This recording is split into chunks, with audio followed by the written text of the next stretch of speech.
అందరికీ నమస్కారం అండి. చాలా తక్కువ బడ్జెట్ కేవలం 23,00,000 బడ్జెట్‌లో ఇండిపెండెంట్ హౌస్ సేల్‌కి రావటం జరిగింది. ఇది సింగినగర్ పైపుల్ రోడ్ అండి. విజయవాడ ఇన్నర్ రింగ్ రోడ్ నుంచి ఒక హాఫ్ కిలోమీటర్ డిస్టెన్స్ ఉంటుంది. ఇది పైపుల్ రోడ్ జంక్షన్ నుంచి జస్ట్ ఒక హాఫ్ కిలోమీటర్ డిస్టెన్స్ వస్తుంది. కింద గూగుల్ మ్యాప్స్ లింక్ అయితే ఇస్తాను. మొత్తం 57 గజాల్లో ఉన్నటువంటి ఇండిపెండెంట్ హౌస్ ఈ కనిపిస్తున్నటువంటి బిల్డింగు. ఇది బ్యాంక్ ఆక్షన్‌లో స్టార్టింగ్ ప్రైస్‌గా అయితే 22,46,000 అయితే పెట్టారు. ఇది 9వ తారీఖు జూన్ 9వ తారీఖు ఆక్షన్ ఉందండి.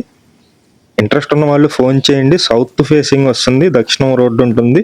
సిమెంట్ రోడ్డు ఉంది. 2 రూమ్స్ అయితే ఉంటాయి. 2 గదులు అయితే ఉంటాయి. ఆక్షన్ మొత్తం మేమే దగ్గరుండి చేపిస్తాం. మన ఆఫీస్ వచ్చి సింగినగర్ ఫ్లైఓవర్ డౌన్‌లో పెట్రోల్ బంక్ బ్యాక్ సైడ్ ఉంటుంది. ఇంట్రెస్ట్ ఉన్న వాళ్ళు ఫోన్ చేయండి. లేదంటే వాట్సాప్ చేయండి. మీరు డైరెక్ట్‌గా మా ఆఫీస్‌కి వచ్చినట్లయితే మొత్తం మేమే దగ్గరుండి ఆక్షన్ మొత్తం చేపించడం జరుగుతుంది.